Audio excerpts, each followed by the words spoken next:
Good evening and welcome as we continue with our story time. I am very well aware that there is a Packer program going on, but here we are. We're going to have our story time anyway.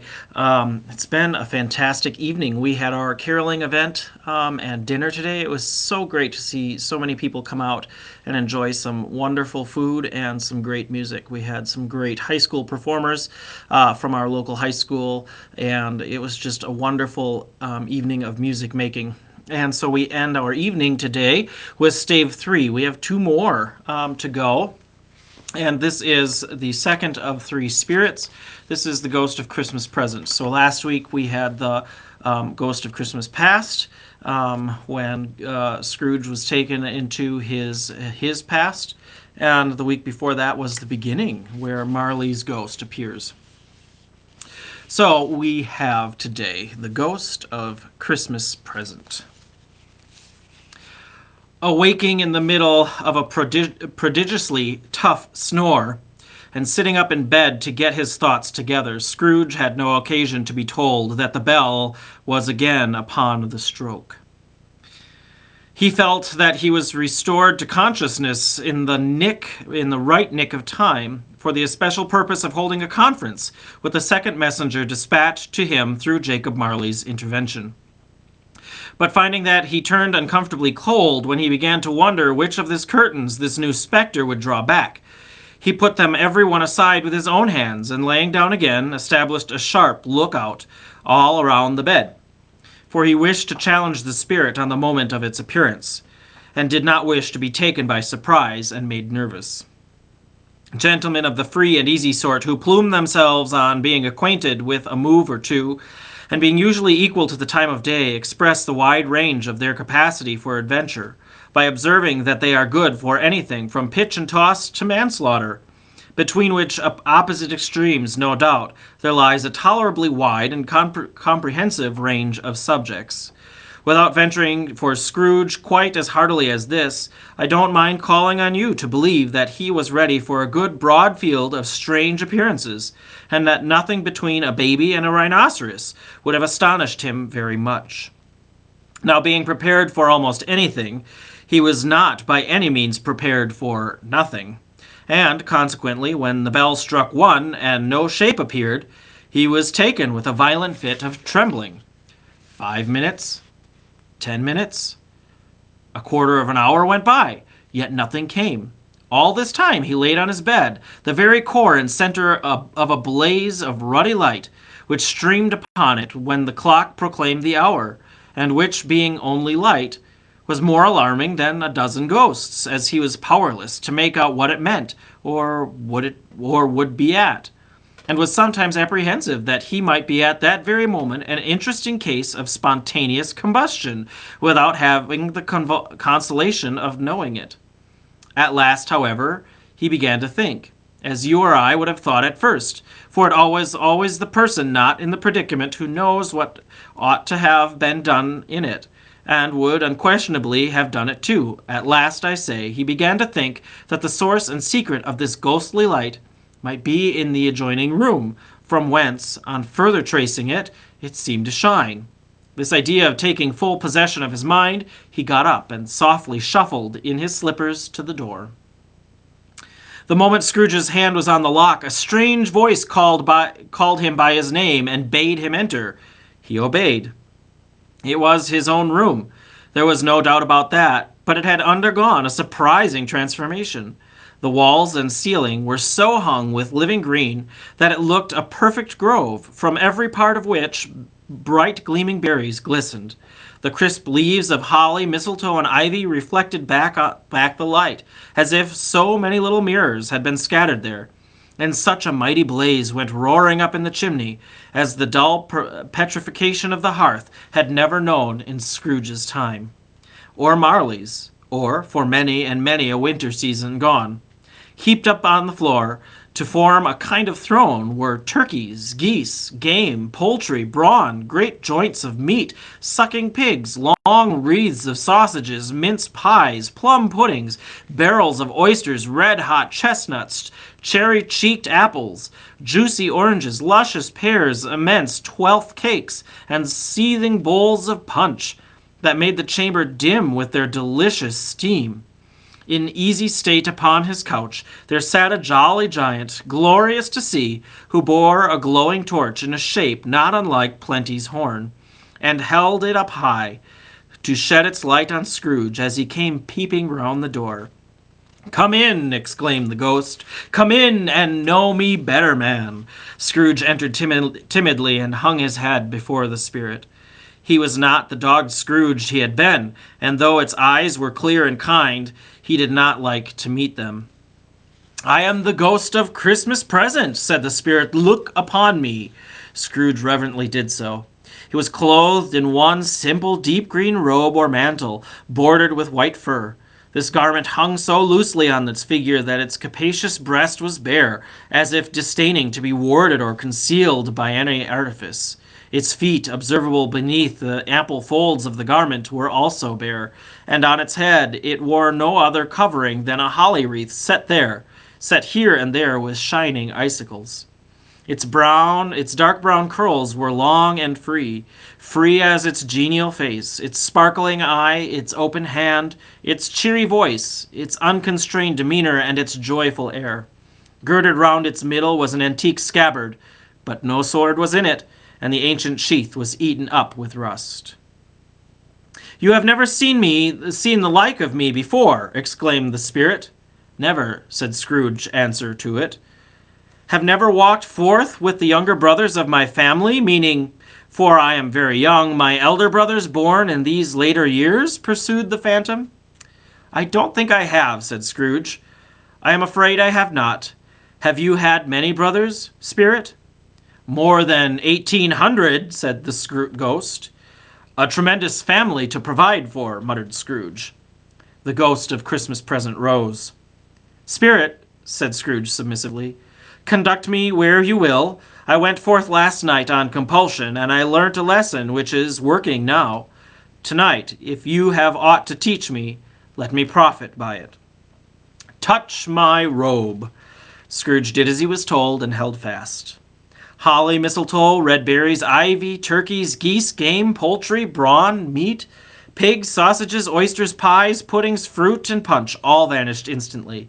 So did the room, the fire, the ruddy glow, the hour of night. And they stood in the city streets on Christmas morning, where, for the weather was severe, the people made a rough but brisk and not unpleasant kind of music, in scraping the snow from the pavement in front of their dwellings and from the rooftops of their houses, whence it was mad delight to see the boys to see it come pluming down into the road below and splitting into artificial little snowstorms.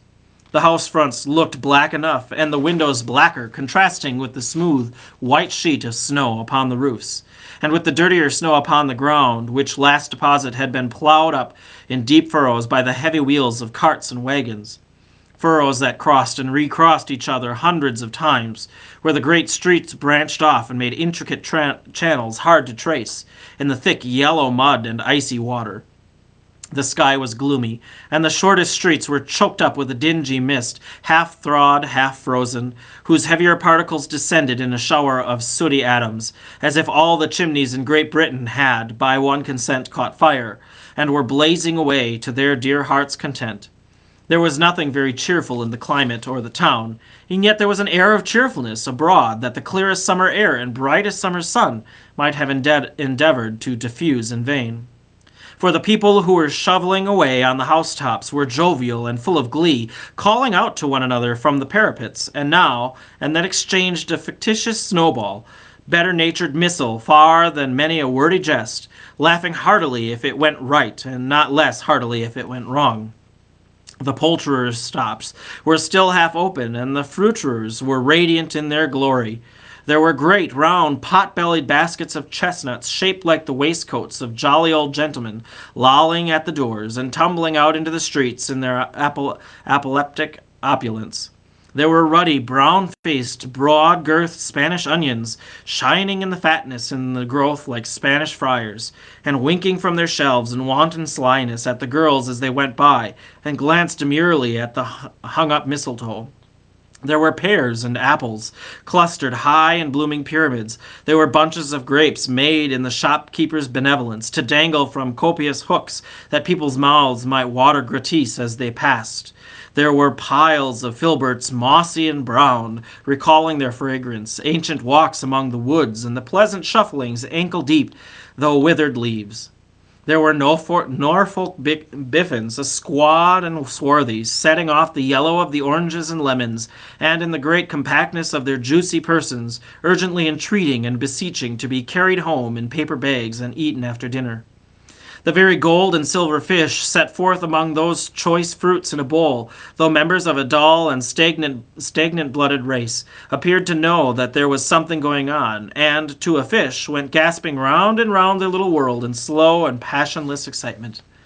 The grocers, oh, the grocers, nearly closed with perhaps 2 shutters down or 1, but through those gaps more glimpses. It was not alone that the scales descended on the counter, making a merry sound, or that the twine and roller parted company so briskly, or that the canisters were rattled up and down like juggling tricks, or even the blended scents of tea and coffee were so grateful in the nose, or even that the raisins were so plentiful and rare, the almonds so extremely white, the sticks of cinnamon so long and straight, the other spices so delicious, the candied fruits so caked and spotted with molten sugar as to make the coldest lookers-on feel faint and subsequently bilious.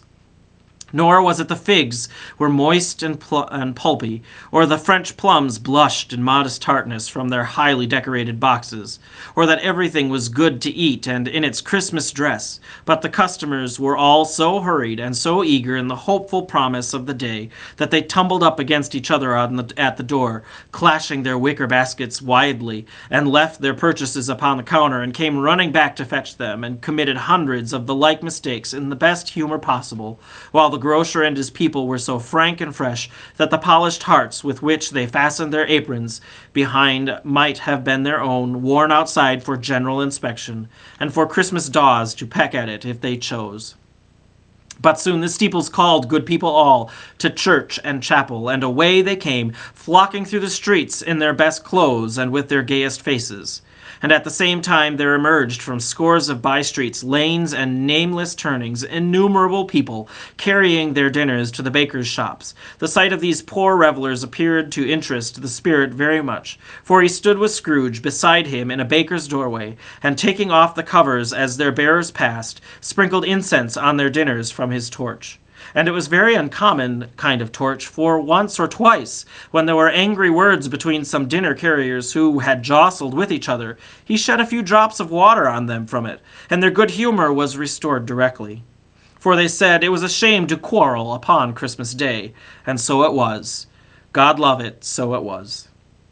In time the bells ceased and the bakers were shut up, and yet there was a genial shadowing forth of all these dinners and the progress of their cooking in the thawed blotch of wet above each baker's oven, where the pavement smoked as if the stones were cooking too.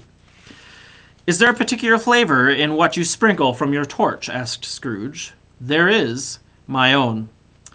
"Would it apply to any kind of dinner on this day?" asked Scrooge.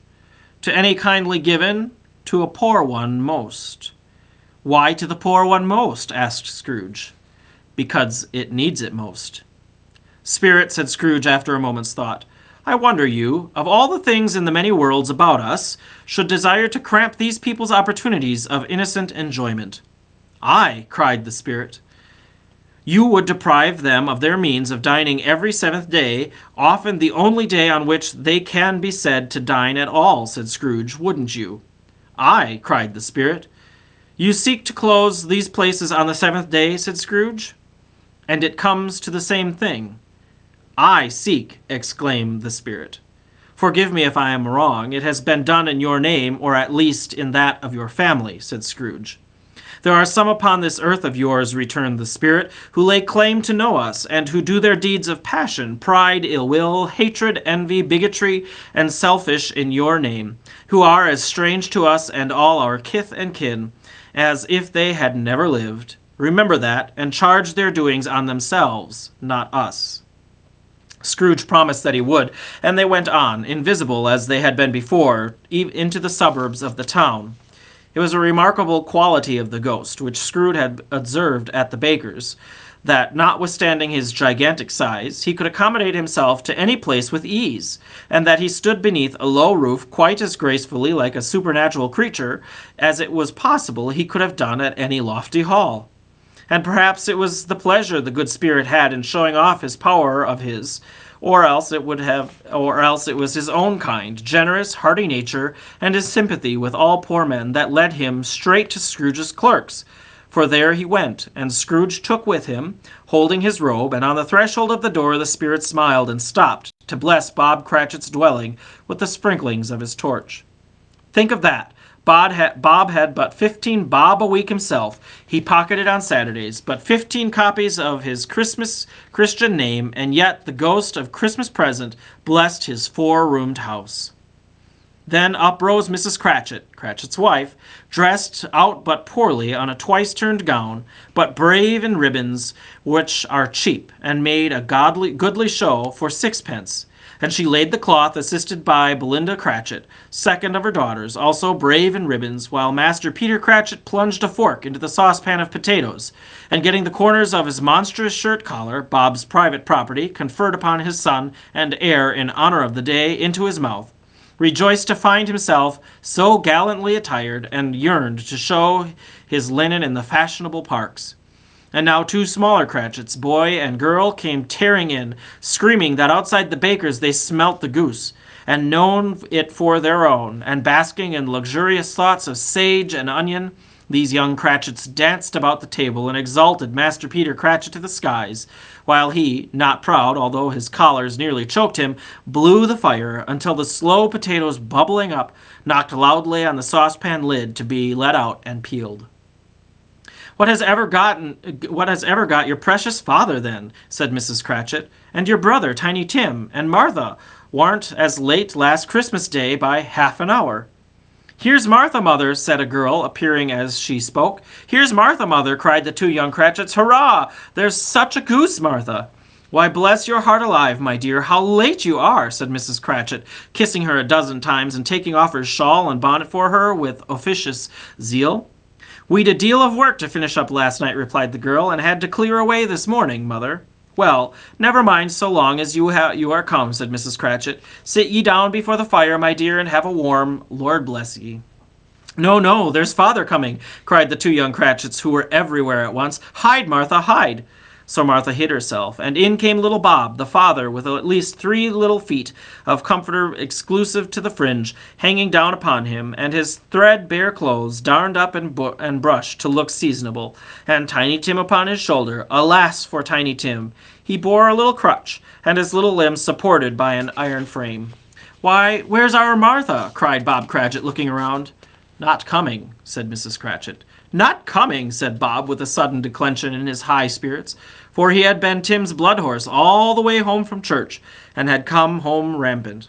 "Not coming upon Christmas Day?" Martha didn't like to see him so disappointed, if it were only a joke, so she came out prematurely from behind the closet door and ran into his arms, while the 2 young Cratchits hustled Tiny Tim and bore him off into the wash-house, that he might hear the pudding singing in the copper. "And how did little Tim behave?" asked Mrs. Cratchit, when she had rallied Bob on his credulity, and Bob had hugged his daughter to his heart's content. "As good as gold," said Bob, "and better. Somehow he gets the thoughtful sitting by himself so much, and thinks the strangest things you ever heard. He told me, coming home, that he hoped the people saw him in the church, because he was a cripple, and it might be pleasant to them to remember upon Christmas Day who made lame beggars walk and blind men see." Bob's voice was tremulous when he told them this, and trembled more when he said that Tiny Tim was growing strong and hearty. His active little crutch was heard upon the floor, and back came Tiny Tim before another word was spoken, escorted by his brother and sister to his stool beside the fire, and while Bob, turning up his cuffs, as if, poor fellow, they were capable of being more shabby, compounded some hot mixture in a jug with gin and lemons, and stirred it round and put it on the hob to simmer. Master Peter and the two ubiquitous young Cratchits went to fetch the goose, with which they soon returned in high procession. Such a bustle ensued that you might have thought a goose the rarest of all birds, a feathered phenomenon, to which a black swan was a matter of course, and, in truth, it was something very like it in that house. Mrs. Cratchit made the gravy, ready beforehand in a little saucepan, hissing hot. Master Peter mashed the potatoes with incredible vigor. Miss Belinda sweetened up the applesauce. Martha dusted the hot plates. Bob took Tiny Tim beside him in a tiny corner at the table. The two young Cratchits set chairs for everybody, not forgetting themselves, and mounting guard upon their posts, crammed spoons into their mouths, lest they should shriek for goose before their turn came to be helped. At last the dishes were set on, and grace was said. It was succeeded by a breathless pause, as Mr. Cratchit, looking slowly all along the carving-knife, prepared to plunge it in the breast. But when she did, and when the long-expected gush of stuffing issued forth, one murmur of delight arose all around the board, and even Tiny Tim, excited by the two young Cratchits, beat on the table with the handle of his knife, and feebly cried, "Hurrah!" There never was such a goose. Bob said he didn't believe there ever was such a goose cooked. Its tenderness and flavor, size and cheapness were the themes of universal admiration. Eked out by the applesauce and mashed potatoes, it was a sufficient dinner for the whole family indeed, as Mrs. Cratchit said with great delight, surveying one small atom of a bone upon the dish. They hadn't ate it all at last. Yet everyone had had enough, and the youngest Cratchits in particular were steeped in sage and onion to the eyebrows. But now, the plates being changed by Miss Belinda, Mrs. Cratchit left the room alone, too nervous to bear witnesses, to take up the pudding and bring it in. Suppose it should not be done enough. Suppose it should break in turning out. Suppose somebody would have gotten over the wall of the backyard and stolen it while they were merry with the goose, a supposition at which the two young Cratchits became livid. All sorts of horrors were supposed. Hello! A great deal of steam. The pudding was out of the copper, a smell like a washing day. That was the cloth. A smell like an eating house, and the pastries cooks next door to each other, with the laundress next door to that. That was the pudding. In a half minute Mrs. Cratchit entered, flushed, but smiling proudly, with the pudding. Like a half-speckled cannonball, so hard and firm, blazing in a half a quartern of ignited brandy, and bedight with Christmas holly struck onto the top. "Oh, what a wonderful pudding," Bob Cratchit said, and calmly, too, that he regarded it as the greatest success achieved by Mrs. Cratchit since their marriage. Mrs. Cratchit said that now the weight was off her mind. She would confess that she had her doubts about the quantity of flour. Everybody had something to say, but nobody said or thought it was at all a small pudding for a large family. It would have been flat heresy to do so. Any Cratchit would have blushed to hint at such a thing. At last the dinner was all done, the cloth was cleared, the hearth swept, and the fire made up. The compound in the jug being tasted and considered perfect, apples and oranges were put upon the table, and a shovelful of chestnuts on the fire. Then all the Cratchit family drew round the hearth, in what Bob Cratchit called a circle, meaning a half one, and at Bob Cratchit's elbow stood the family display of glass, 2 tumblers and a custard cup without a handle.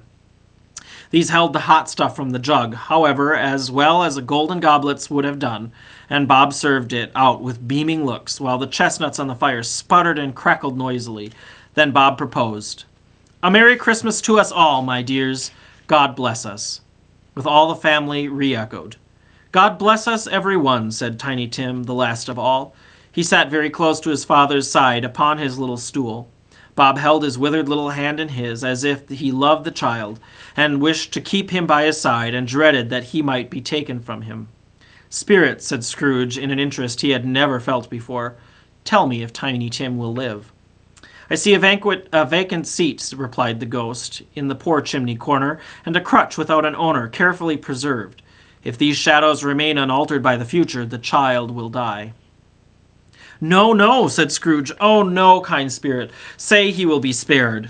If these shadows remain unaltered by the future, none other of my race," returned the ghost, "will find him here. What then? If he be like to die, he had better do it, and decrease the surplus population." Scrooge hung his head to hear his own words quoted by the spirit, and was overcome with penitence and grief. "Man," cried the ghost, if man you be in heart, not adamant forbear that wicked cant until you have discovered what the surplus is and where it is. Will you decide what man shall live and what shall die? It may be that in the sight of heaven you are more worthless and less fit to live than millions like this poor man's child. O God, to hear the insect on the leaf pronouncing on that too much life among his hungry brothers in the dust." Scrooge bent before the ghost's rebuke, and trembling cast his eyes upon the ground. But he raised them speedily on hearing his own name. "Mr. Scrooge," said Bob, "I'll give you Mr. Scrooge, the founder of the feast." "The founder of the feast, indeed!" cried Mrs. Cratchit, reddening. "I wish him here. I'd give him a piece of my mind to feast upon, and I'd hope he'd have a good appetite for it." "My dear," said Bob, "the children! Christmas Day!" "It should be Christmas Day, I'm sure," she said, "on which one drinks the health of such an odious, stingy, hard, unfeeling man as Mr. Scrooge. You know he is, Robert. Nobody knows it better than you do, poor fellow." "My dear," was Bob's mild answer, "Christmas Day." "I'll drink for his health, for the sake and the day's," said Mrs. Cratchit, "not for his. Long life to him, a Merry Christmas and a Happy New Year. He'll be very merry and very happy, I have no doubt." The children drank the toast after her. It was the first of their proceedings, which had no heartiness in it. Tiny Tim drank it at last of all, but he didn't care twopence for it. Scrooge was the ogre of the family. The mention of his name cast a dark shadow on the party, which was not dispelled for full 5 minutes. After it passed away, there were 10 minutes merrier than before, from the mere relief of Scrooge, the baleful being done with. Bob Cratchit told them how he had a situation in his eye for Master Peter, which would bring in, if obtained, full 5 and 6 pence weekly. The two young Cratchits laughed tremendously at the idea of Peter's being a man of business, and Peter himself looked thoughtfully at the fire from between his collars, as if were deliberating what particular investments he should favor when he came into the receipt of that bewildering income. Martha, who was a poor apprentice at a milliner's, then told them what kind of work she had to do, and how many hours she worked at a stretch, and how she meant to lie abed tomorrow morning for a good long rest, tomorrow being a holiday she passed at home. So also how she had been a countess and a lord come days before, and how the lord was much about as tall as Peter, at which Peter pulled up his collar so high that you couldn't have seen his head if you had been there. All this time the chestnuts and the jug went round, and by they had a song about a lost child traveling in the snow from Tiny Tim, who had a plaintive little voice and sang it very well indeed. There was nothing of high mark in this.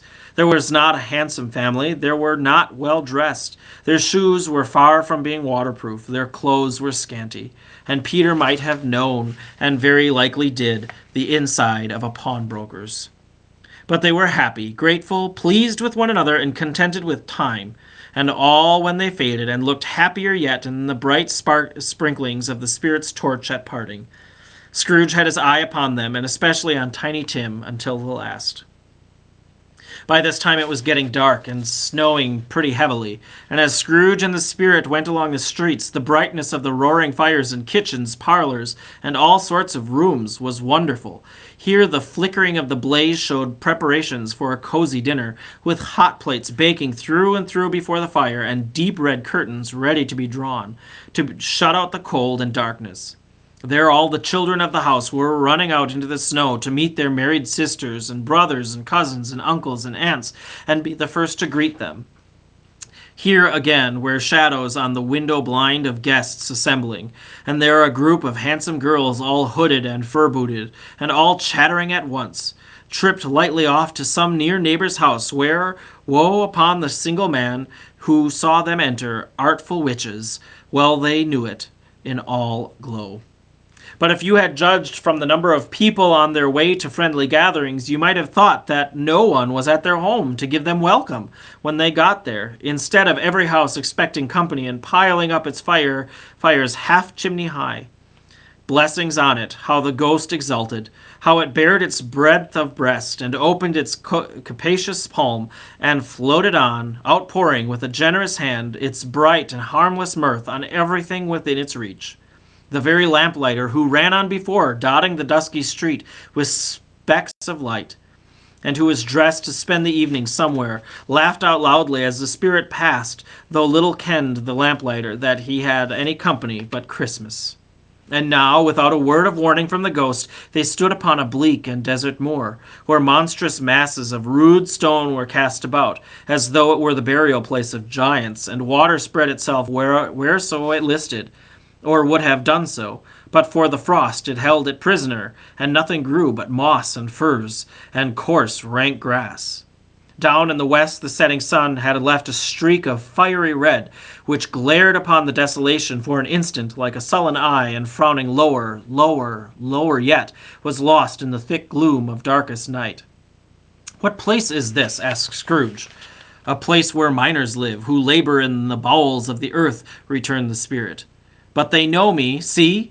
A light shone from the window of a hut, and swiftly they advanced toward it. Passing through the wall of mud and stone, they found a cheerful company assembled around a glowing fire. An old man and woman, with their children and their children's children, and another generation beyond that, all decked out gaily in their holiday attire.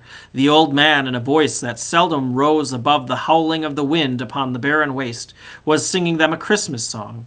It had been a very old song when he was a boy, and from time to time they all joined in the chorus. So surely as they raised their voices, the old man got quite blithe and loud, and so surely as they stopped, his vigor sank again.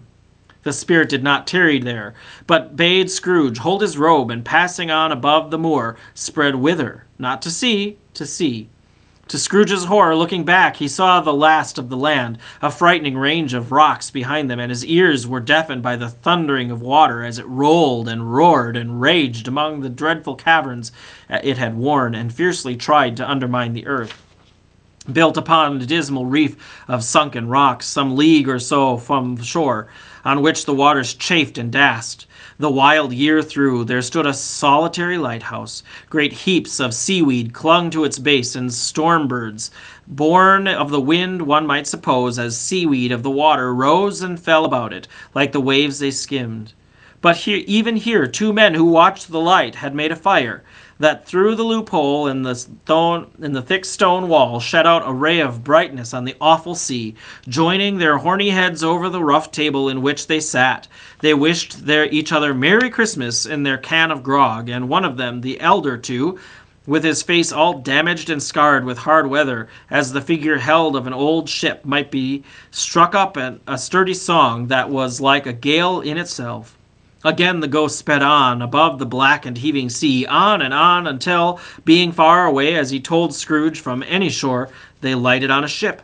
They stood beside the helmsman at the wheel, the lookout in the bow, the officers who had the watch, dark, ghostly figures in their several stations, but every man among them hummed a Christmas tune, or had a Christmas thought, or spoke below his breath to his companion of some bygone Christmas day, with homeward hopes belonging to it.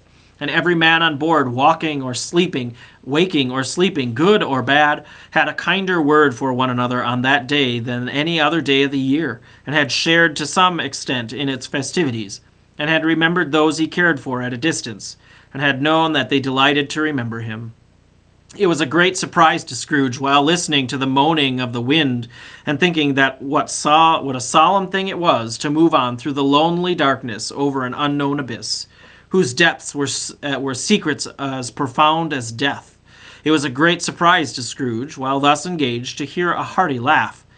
It was a much greater surprise to Scrooge to recognize it as his own nephew's, and to find himself in a bright, dry, gleaming room, with the spirit standing smiling by his side, and looking at the same nephew with approving affability. "Ha ha!" laughed Scrooge's nephew. "Ha ha ha! If you should have happened by any unlikely chance to know a man more blessed in a laugh than Scrooge's nephew, all I can say is, I should like to know him too. Introduce him to me, and I'll cultivate his acquaintance. It is a fair, even-handed, noble adjustment of things, that while there is infection in disease and sorrow, there is nothing in the world so irresistibly contagious as laughter and good humor.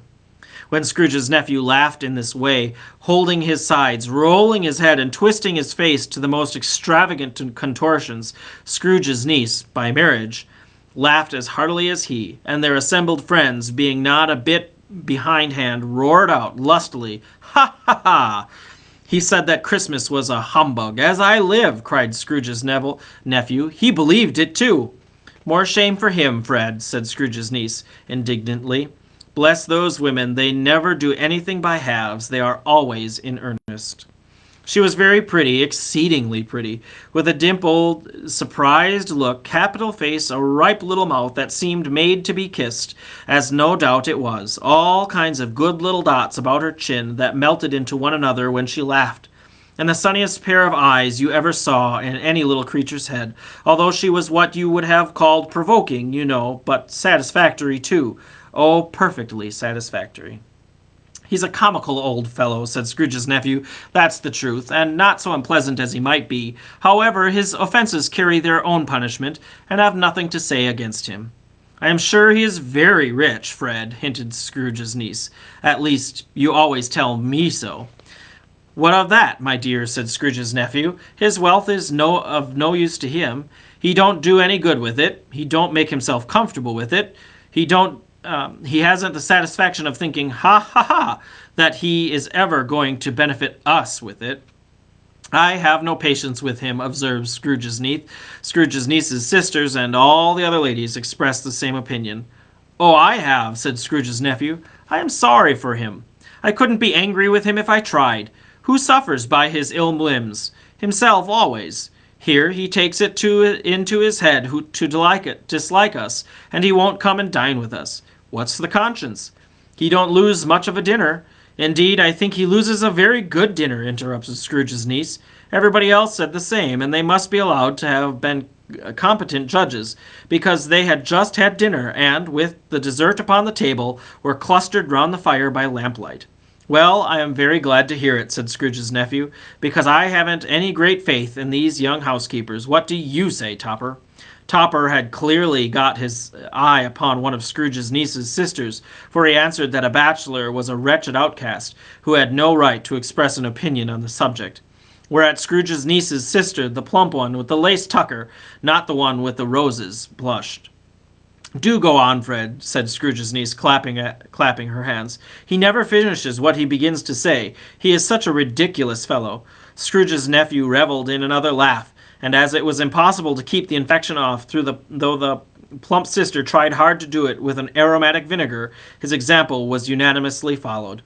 "I was only going to say," said Scrooge's nephew, "that the consequence of his taking a dislike to us and not making merry with us is, as I think, that he loses some pleasant moments, which could do him no harm.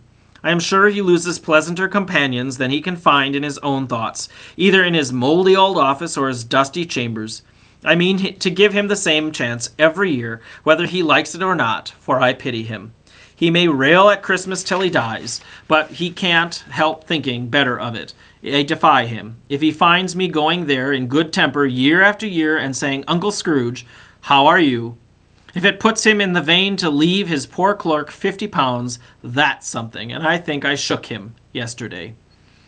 It was their turn to laugh now at the notion of his shaking Scrooge, but being thoroughly good-natured and not much caring that they laughed at, so that they laughed at any rate, he encouraged them in their merriment and passed the bottle joyously.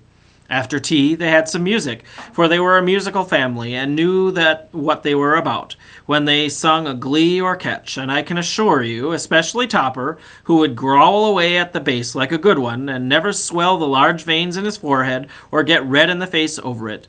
Scrooge's niece played well upon the harp, and played among other tunes a simple little air, a mere nothing you might learn to whistle in a minute or two, which had been familiar to the child who fetched Scrooge from the boarding school, as he had been reminded by the ghost of Christmas past.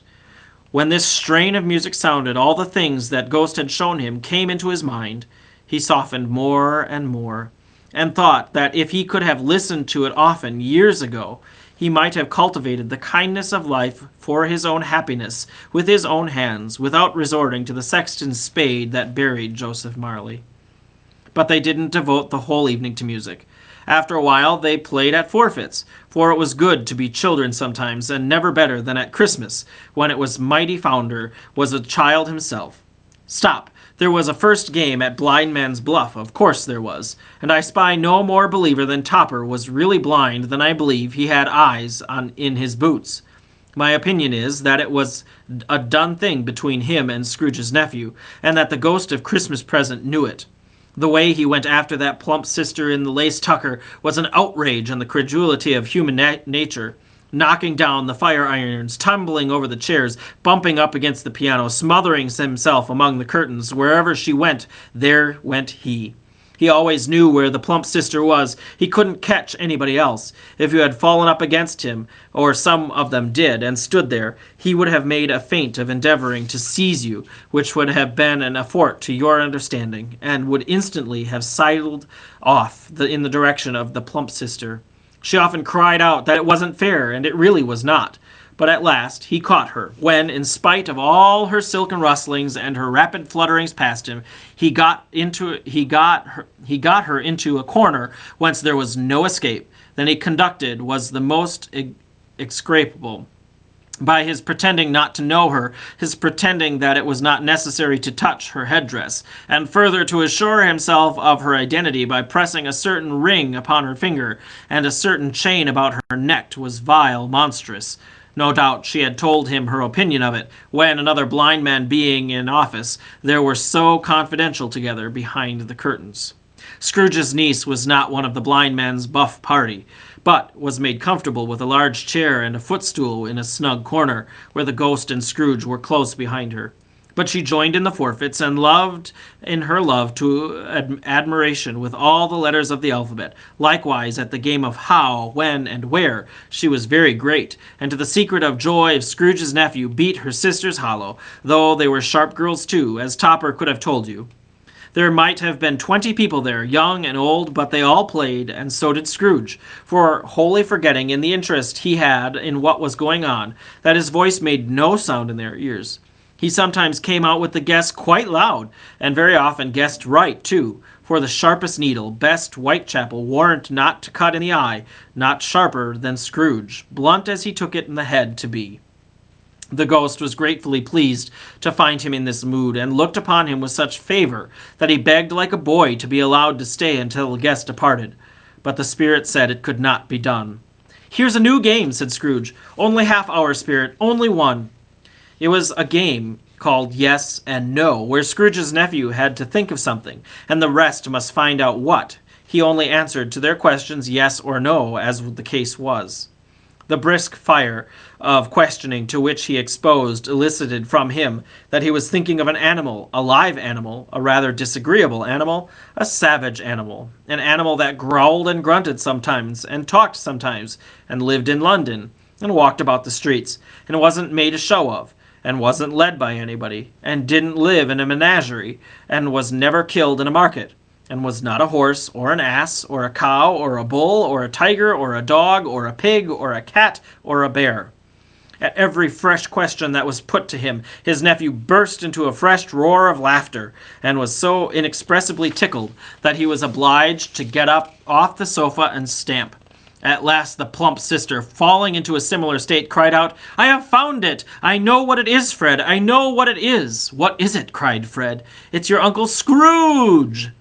Which it certainly was. Admiration was the universal sentiment, though some objected that the reply to "Is it a bear?" ought to have been yes, inasmuch as an answer in the negative was sufficient to have diverted their thoughts from Mr. Scrooge, supposing they had ever had any tendency that way.